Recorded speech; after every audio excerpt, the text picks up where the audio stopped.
Olá, turma, seja bem-vindo ao módulo 3 de Física 3. Eu sou o professor Domiciano e estarei com você nesta aula. Bom, no módulo 3, nós iremos falar do eletromagnetismo. E dentro do eletromagnetismo, nós vamos estudar três unidades. O que é o campo, campos magnéticos gerados por corrente elétrica e produção de corrente elétrica em larga escala. Durante muito tempo, fenômenos elétricos e magnéticos foram considerados distintos e independentes. Entretanto, depois que o professor dinamarquês Hans Christian Ørsted percebeu que a passagem de corrente elétrica por um fio é capaz de gerar um campo magnético, essa interpretação, então, dos fenômenos foi modificada. Atualmente, eletricidade e magnetismo estão interligados, e que é comum se referir a eles como uma coisa só, como o eletromagnetismo. O que é campo?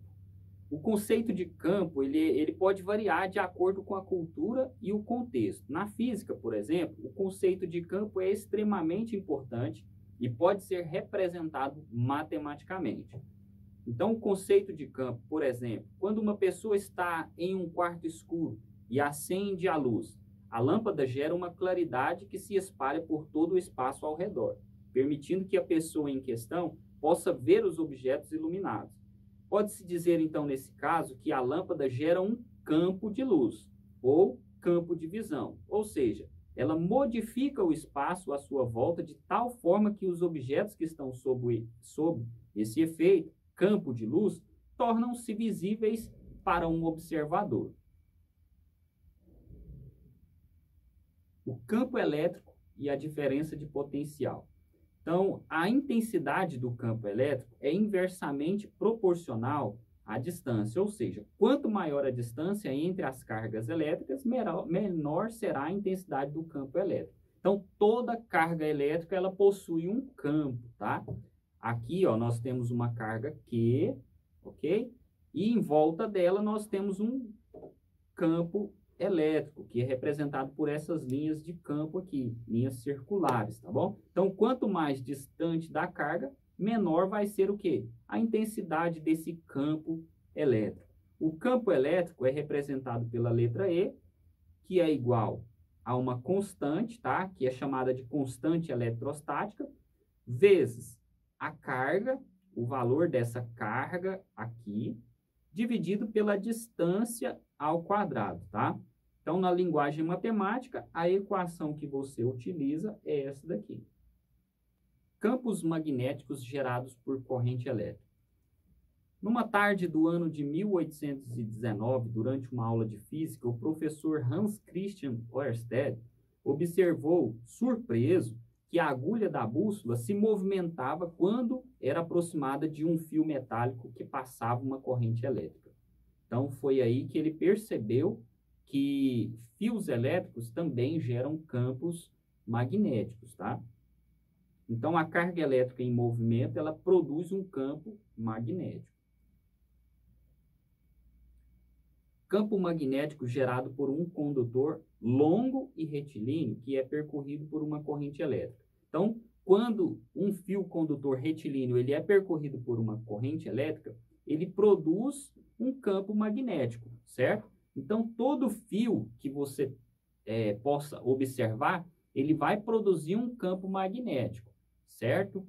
Só que esse campo magnético, nós não iremos sentir esse efeito, tá? Porque olha a nossa massa com relação à massa de um fio, mas ele produz. Se você pegar uma bússola, por exemplo, e aproximá-la de um fio condutor, você vai perceber que vai haver uma variação aí na direção dessa bússola, tá?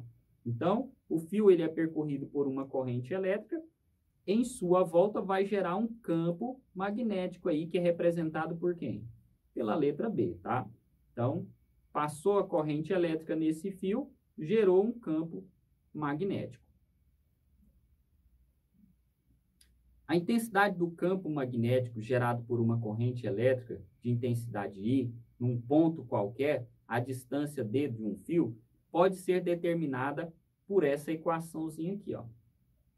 Então, se você quer saber qual é a intensidade do campo magnético gerada por um fio, você precisa utilizar esta equação. Intensidade do campo magnético, representado por B, Mi, permeabilidade magnética do meio ao qual o fio condutor está ligado. Essa informação sempre é dada para você. I é a corrente elétrica e D é a distância do ponto ao fio, ok? Então, você tem um fio. Se você quer saber qual é a intensidade do campo magnético à volta, você terá que calcular dependendo da distância com o objeto. No vácuo, o valor da permeabilidade magnética sempre vai ser dado por esse valorzinho aqui. 4π vezes 10 a menos 7. Tesla vezes metro vezes dividido por A, né? Por ampere, ok? Campo magnético gerado por uma espira. Nada mais é do que um fio dobrado, né? Uma espira é um fio dobrado, um fio circular. Ele deixa de chamar fio condutor, passa a ser chamado de espira, tá? Se ele for uma espira circular, por exemplo, ele vai passar então a possuir um raio, tá? Que vai ser a distância aí, ok?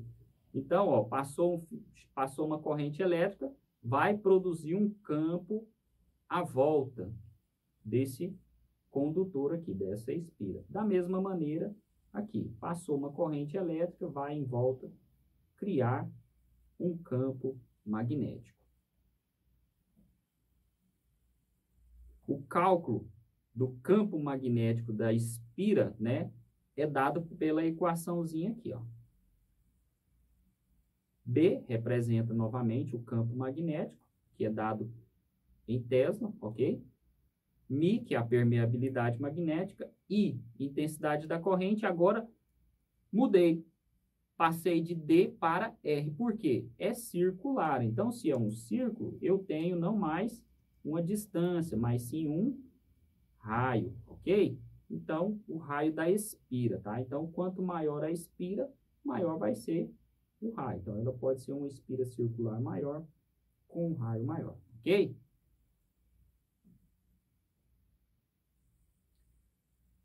Outro objeto, né? Outro material também que gera campo magnético são o quê? Os solenoides. Então, o campo magnético gerado por um solenoide. Chama-se solenoide ou uma bobina, um fio condutor longo e enrolado em espiral, de forma que se pareça com um tubo formado por espiras iguais e dispostas uma ao lado da outra. Então, aqui está a representação do quê? De uma espira e, por consequência, né, esta corrente vai passar, vai gerar um campo magnético em cada uma dessas espiras que formará esse campo magnético maior aqui. Então, essa é a representação do campo magnético gerado por uma espira. Ou, perdão, por um solenoide. Calculo também o campo magnético de um solenoide? Sim. Campo magnético, permeabilidade magnética, número de espiras, né? Quantas espiras tem? Quantas espiras tem? Ok? É esse N aqui. I é a corrente e L é o comprimento do solenoide. Olha, eu tenho um solenoide desse comprimento. Então, vai ser representado pelo meu L, ok? Produção de corrente elétrica em larga escala. Pela imagem aqui, já deu para perceber que nós estamos falando das hidroelétricas, né? Indução eletromagnética. Depois de perceber que correntes elétricas podiam criar campos magnéticos, os físicos quiseram saber se o inverso também poderia acontecer. Ou seja, seria possível, então, um campo magnético criar corrente elétrica? A indução eletromagnética possibilitou o desenvolvimento de tecnologias como gravação e a leitura de dados em fitas magnéticas, e a emissão e recepção de ondas de rádio e de TV, e diversas aplicações no universo da informática tão importantes na vida contemporânea. fluxo de campo magnético. O fluxo de campo magnético nada mais é do que são as linhas que representam o quê? O campo magnético passando por uma superfície, ok? Então, eu tenho uma superfície aqui, que está representada em azul, exposta a um campo magnético. Então, a intensidade, né, o fluxo desse campo magnético seria a representação do quê?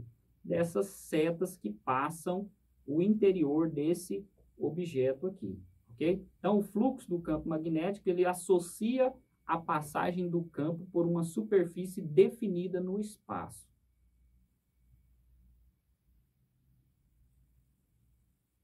Matematicamente, temos a seguinte equação. Então, calculo o fluxo magnético com essa equaçãozinha básica aqui, ó. O fluxo do campo magnético, que é medido em Weber, tá? B é a intensidade do campo magnético, que nós já vimos em alguns cálculos anteriores, né? Do fio retilíneo, do solenoide, da espira, é o campo magnético. A é a área da seção considerada, né? Se for aquele quadrado em azul do slide anterior, tá? Você vai calcular a área daquele quadrado. E o ângulo de inclinação dessa área em relação ao campo magnético. Então, vamos supor que essa caneta representa as linhas do campo magnético. Então, a minha mão seria o quê? A área. Então, essa área ela pode estar perpendicular ou inclinada, recebendo. Então, depende do ângulo aí, tá bom? Então, no Sistema Internacional de Unidades, a unidade de fluxo magnético é Tesla, né? Vezes metro quadrado, a qual dá-se o nome de Weber, em homenagem ao físico alemão Wilhelm Weber, que estudou esse fenômeno.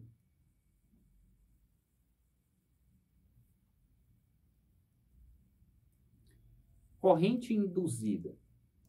Quando o fluxo magnético ele varia próximo a um círculo fechado, como um solenoide ligado a um aparelho, surgia uma corrente elétrica para a qual se deu o nome de corrente induzida, tá? Então, lembra que nós falamos que dentro desse fio, né, há os elétrons que estão se movimentando de forma desordenada? Então, quando eu aproximo um campo magnético, eu estou induzindo, né, os elétrons que estão dentro desse fio aqui a tomarem uma posição distinta, tá? Ora direita, ora esquerda, tá?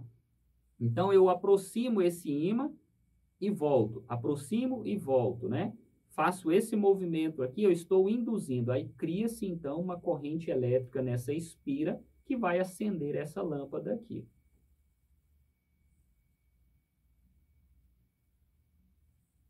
Gerador elétrico. Toda usina elétrica utiliza o princípio da indução elétrica. Em toda usina existe uma turbina que gira, mas que o faz uma usina definir de outra é como tal turbina gira. Pode ser com energia das águas, que são as hidroelétricas, com energia do vapor, as termoelétricas, ou com a energia dos ventos, né, que são as usinas eólicas. Cada turbina está ligada a um gerador, tá bom? Então, para eu ter energia elétrica, eu preciso de um gerador. E, basicamente, aqui eu trouxe a figura para você de um gerador. Para eu ter, então, a produção de energia elétrica, eu preciso de um estator, que é esse material aqui, tá?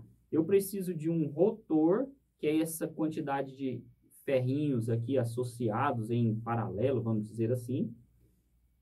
E um eixo, para que esse material aqui, ele gire aqui dentro. Girando aqui dentro, ele vai induzir essas espiras aqui a produzir o quê? Corrente elétrica. Então, ele vai estar girando e, consequência disso, eu estou induzindo, né, a corrente elétrica nesses fios aqui, nessas espiras. Então, vai haver a produção de energia elétrica, tá bom? Então, o princípio básico, eu preciso, para gerar energia elétrica, de um gerador. Beleza? Muito obrigado pela atenção e espero você na próxima aula.